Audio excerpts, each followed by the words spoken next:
ষষ্ঠ উপজেলা পরিষদ সাধারণ নির্বাচনের আজকে প্রথম ধাপে 139টি উপজেলায় ভোট গ্রহণ কার্যক্রম চলমান রয়েছে। সকাল 8টায় সুষ্ঠুভাবে ভোট গ্রহণ শুরু হয়েছে মর্মে আমাদেরকে সংশ্লিষ্ট জেলা প্রশাসন, আমাদের নির্বাচন কমিশনের যারা মাঠ পর্যায়ে কর্মরত রয়েছেন, পুলিশ বিভাগ থেকে অবহিত করেছেন এবং সকাল 10টা পর্যন্ত এবং সকাল 12টা পর্যন্ত আমরা যে তথ্য পেয়েছি তাতে এক একটি অঞ্চলে এক একটি জেলায় ভোট প্রদানের হার এক এক রকম।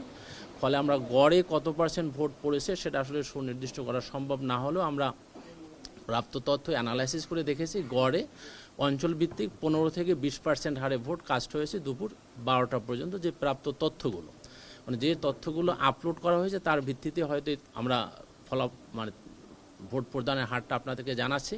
অ্যাকচুয়াল সংখ্যাটা হয়তো আমরা আরও পরে পাবো।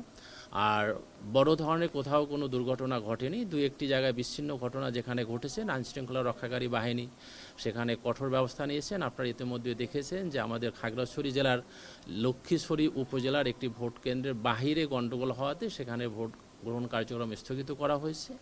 এছাড়া কোথাও ভোট গ্রহণ কার্যক্রম বন্ধ হয়নি। এছাড়া বগুড়া জেলার একটি ভোট কেন্দ্রে অবৈধভাবে ভোট প্রদানের সহায়তা করার দায়ে একজন প্রিজাইডিং অফিসারকেও আমাদের আইনশৃঙ্খলা রক্ষাকারী বাহিনী আটক করেছেন।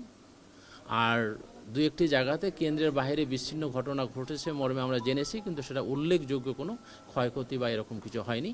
তবে যে বিষয়টি আপনারা সকলেই জানেন, আপনাদের মিডিয়াতেও চলে এসেছে, সকালে ব্যালট পেপার পৌঁছে দিয়ে ময়মনসিংহ জেলার একটি উপজেলার দায়িত্ব পালনের ক্ষেত্রে পার্শ্ববর্তী উপজেলার ইউনো ছিলেন ঈশ্বরগঞ্জের, ওনার গাড়িটি বাসের সাথে সংঘর্ষ হয়, সেখানে উনি গুরুতর আহত হয় এবং উনি এখন হাসপাতালে আছেন। এটাই মূলত আপনাদের কাছে আমাদের ব্রিফ করার সংক্ষিপ্ত বিষয়টি।